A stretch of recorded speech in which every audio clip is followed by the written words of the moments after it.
Jake, we talk a lot in CBT circles. We do talk a lot. we do talk a lot, and I use many words, I know this. But we talk a lot about being drawn to story. Mm-hmm. And we talk about being designed for story, that God invites us to know His story. He introduces Himself by telling us a story. It's how He's revealed Himself. And it's through knowing God's story that we're able to understand our own identity. What we find out is that our story is actually His story. And so, as we've done with some already, we want to know what your story is. So, tell us your story. Well, my story is, I think, both very typical and atypical at the same time. So my dad was in the military. I was a military brat. So we moved around over the whole world up until I was about 12 years old. We lived in Nebraska, in Texas, 4 years in Japan, 4 years in Hawaii, then to Alabama and Mississippi. And so, I was introduced to a wide range of worldviews and experiences, but never really had any kind of real strong biblical foundation. Instead, what we did in my house was we understood Christian morals, rules to live by. And, my parents were good at being strict to make sure that we were, growing up to be good people. But there was no context. There was no reason behind those rules. It was just, you have to be nice, you have to be kind, you have to be generous, you have to be this. And so the Bible was more like a background entity than anything else. Like I was somewhat familiar with some of the stories because they might have like a VeggieTales version or a little cartoon or something, but never read the Bible, never really consistently was ever plugged into a church. And part of that is because we're moving around different military bases. So it's not like you could have a consistent sense of community. But then also, to be honest, just the lifestyle of my family growing up and the families around us was just so drastically different than what you'd see in a typical, or what should be a typical Christian household, that there would have always been some conflict if we ever really tried to apply some of the biblical truths that we are very vaguely familiar with. So that was like my context growing up. Then my mom and dad got divorced when I was 12. And so split off, moved to a different state, new background. And we ended up, me and my brothers, ended up living with my mom in Pontotoc, Mississippi.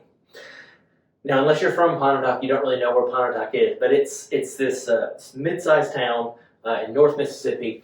And in Pontotoc, there are a lot of churches. I mean, there are churches upon churches upon churches. And the second we got to Pontotoc, Mississippi, everyone around us said that we needed to get plugged into some kind of church. And my mom was told that if we really got plugged into a church, man, we would grow up on the straight and narrow. We wouldn't do drugs, we wouldn't do anything bad. Like, that's what you did. You went to church if you lived in Pontotoc, Mississippi. So we started going to County Line Baptist Church, and they had a revival service there. And during this revival service, I was 12 years old, and that's when I gave my life to the Lord. And I knew so little about God, so little about the Bible, that really everything that I knew in order to be saved was preached at that revival service. I remember every night there would be a call, and the pastor, I have no idea who it is to this day. Like, if I ever saw his face, I'd recognize him, but I have no idea who this guy was. But he was a classic Southern Baptist fire and brimstone preacher. I remember the first night, my reaction was, he's really mad. He's just yelling at everyone.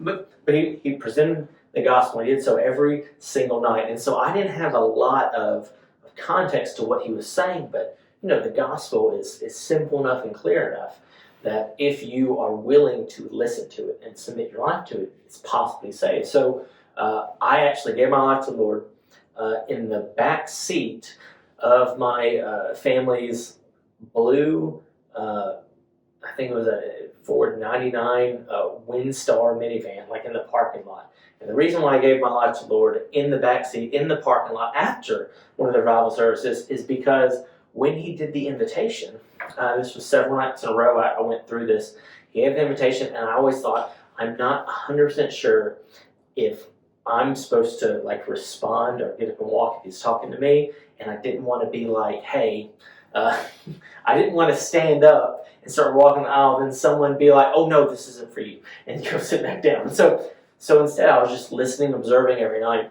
and I just memorized the prayer that he prayed, like the things that he was saying, and then I decided that I would practice in the backseat, family's minivan, while they're still like fellowship, and afterwards I would sneak out to the parking lot, I'd go there, and I'd practice this prayer thing, so that the next night I would be able to walk the aisle if wanted. But of course, that's not how it works, so I ended up praying a prayer of salvation, like in that back seat, giving my life to the Lord. I remember my mom and my brothers came back, and they just see me in the backseat of the van crying.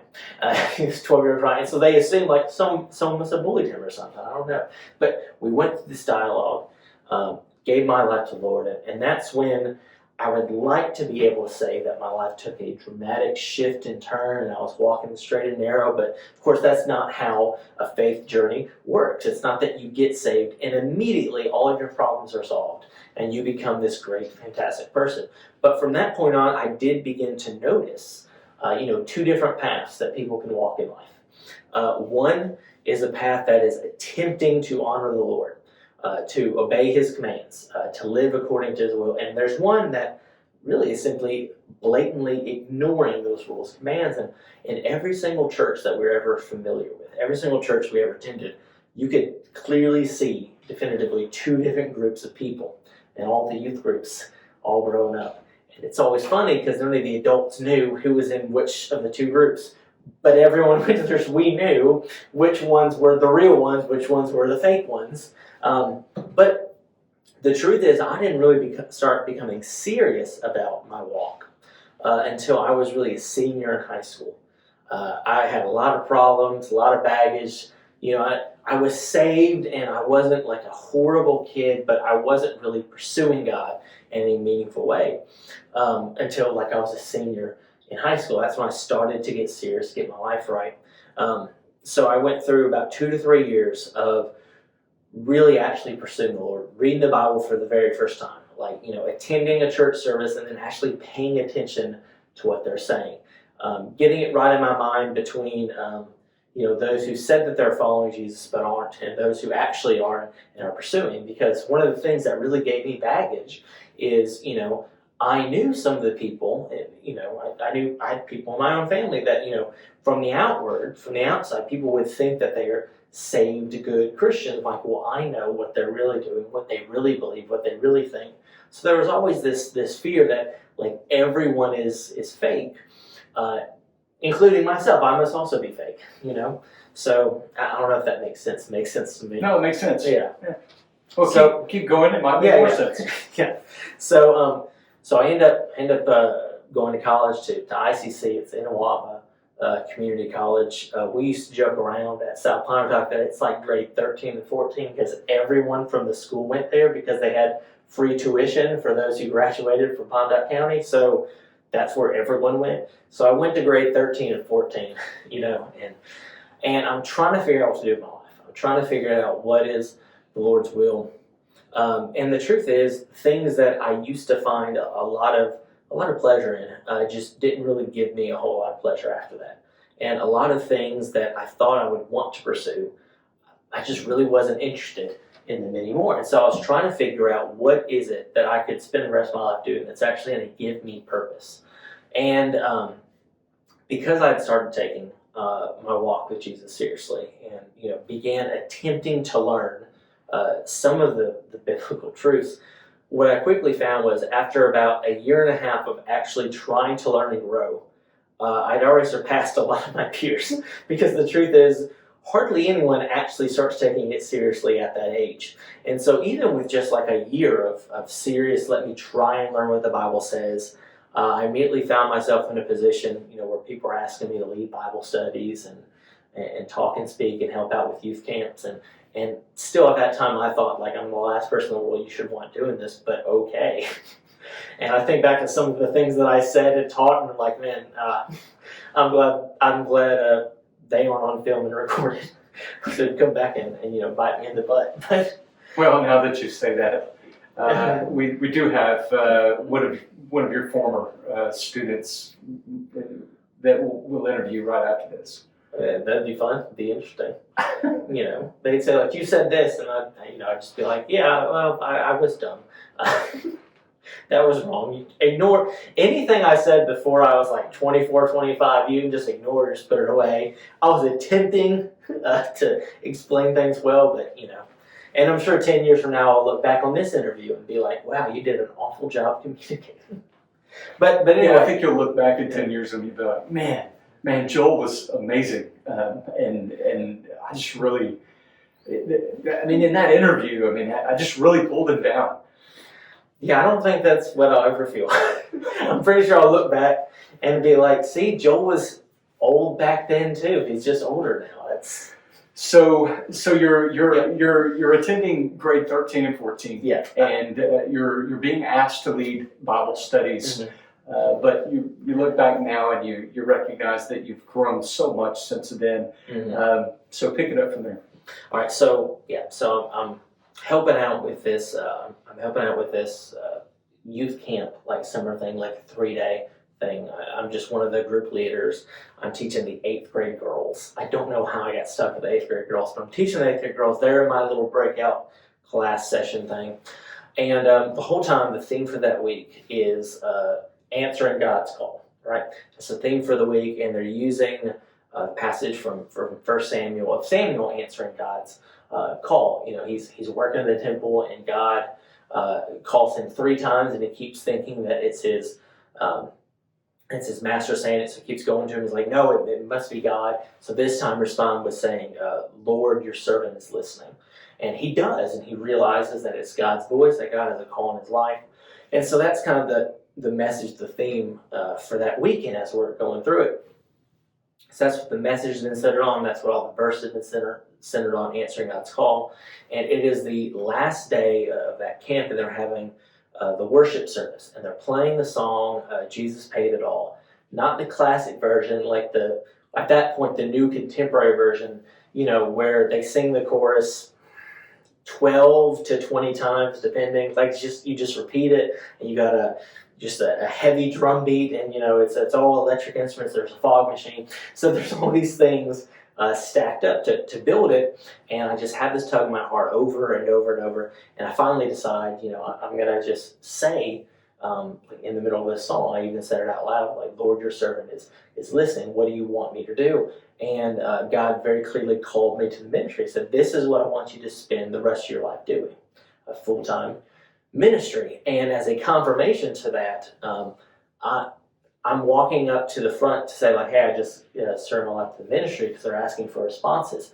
And I get up there and I look to my right, and one of the 8th grade girls that was in my class has just given her heart to the Lord. Amen. And so it was confirmation, but it was also really funny, because I go up there, I look, like, what are you doing here? And she looks at me and she's like, what are you doing here? But it was such an amazing moment. So at that point I knew that God had called me to full-time ministry. I switched my major and changed classes, went to Blue Mountain College, then on to seminary, and have been doing the church work ministry ever since. And it's funny, because up until that point, my close group of friends had all started working in the ministry at some level up until then, but it was all like volunteer or part-time, like help out the church. But a lot of them believed like they were called like to the ministry.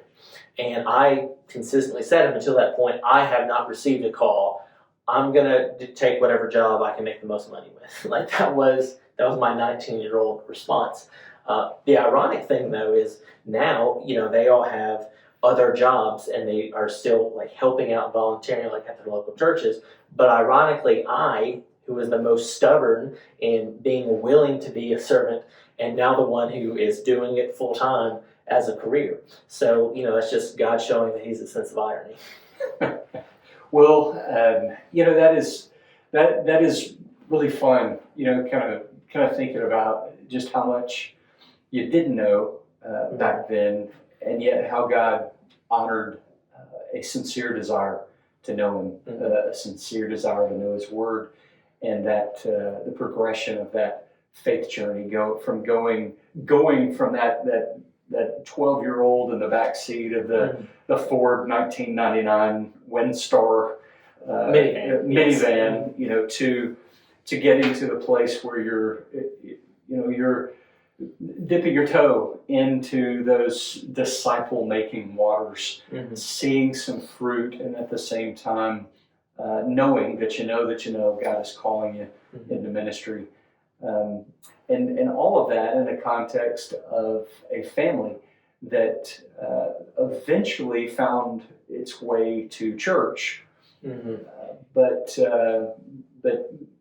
might fall into less of a category of disciple makers, but rather church attenders.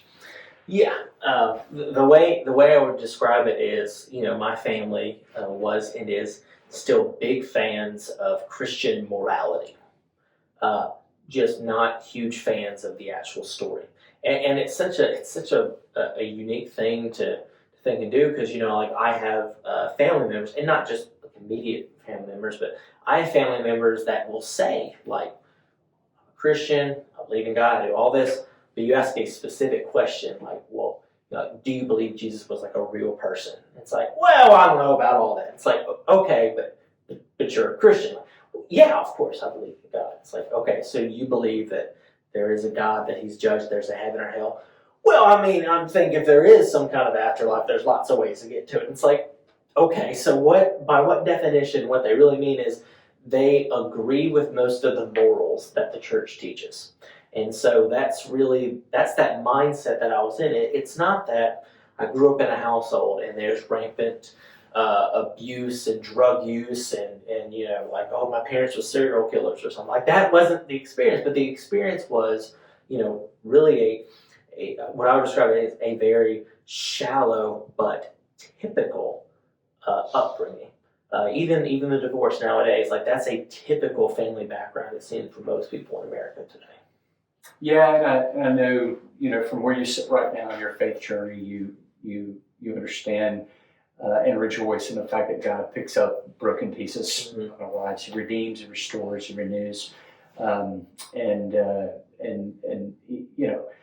it's not the perfect people with perfect upbringings and perfect pedigree and the greatest gifts that He ultimately uses the most. As we look through Scripture, although I will testify to His amazing ability to memorize stuff very quickly. You talked about memorizing everything the preacher said, and then going to the back of the minivan to say those things to the Lord. I believe 100% every word of that is true. I've seen this guy just process information so quickly that it makes your head